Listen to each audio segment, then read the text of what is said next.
I want to just explain the word sensuous, or to sort of clarify that it's the difference between sensuous and sensual is that when something is sensual, it is connected to our bodily feelings, and particularly to or not just to bodily pleasure, to bodily experiences, to do with the senses, so taste, touch, sight, and so on. When something is sensuous, it means that it affects the senses, but also the mind, and even the spirit, or the soul, or the energy, or the universe, or nature, however one may want to put it. At least in the definition that I have taken, which is from John Milton, and he coined the word sensuous to describe poetry, because he was not satisfied with sensual, precisely because it only spoke to the senses. And so sensuous knowledge is knowledge that is, in a sense, poetic, in the way that it affects us in this holistic way. It affects our senses, but also our mind, and something deeper, something more interior, whichever word we may use for it. I would go with spirit, works for me. And here I have this slide to say that, whenever we are wondering what is conveyed by this concept, sensuous knowledge, I think books are a good reference, in the way that books are sensuous. They are objects that affect us, affect our senses. We can touch them. We often, when we buy a new book, we can smell them. It gives us pleasure. We see them, obviously. We can taste the words on our tongues if we read them out loud. But they also affect our minds and spirits. They can transform us and really impact the way that we continue to live our lives after we read a book. So there's this full experience with books.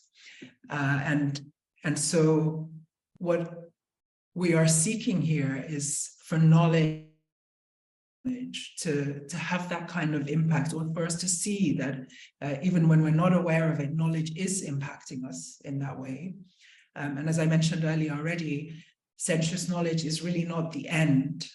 It is the means. The end is this other possible world, other possible way of being, which is not so destructive and delusional and deceptive as the dominant Europatriarchal form of knowledge is. And so this exercise is to do with, I like to use the example of bread, and for you to sort of a thought experiment. If you were to think about eating bread, maybe you had bread for breakfast or for lunch in a sandwich, and if you were to think about, if you were to describe the bread, the sandwich, the toast that you had with Europatriarchal knowledge, it would be describing the kind of the nutritional values in the bread. So you would describe how many grams of carbohydrates or proteins or fat or whatever there was in the bread. You may describe the calorie count or something like that. When you describe the bread that you ate with sensuous knowledge, you would describe those things as well, but thinking back to this kaleidoscopic way. So you're not just giving the scientific facts about the bread. You may do that, but you may also want to describe the feelings of nourishment, or a lack of nourishment maybe, that eating the bread gave you, the texture of the bread, the colors, the smell of it, the temperature of it, and you may be able to describe the tradition. Where did it come from? Is it mass produced in a factory? Was it baked by your local bakery? Is it part of some older bread baking tradition? Is it gendered? And, you know, what was happening around you? Were you in a busy cafe, or were you in a park? Could you hear? What could you hear? What could you see?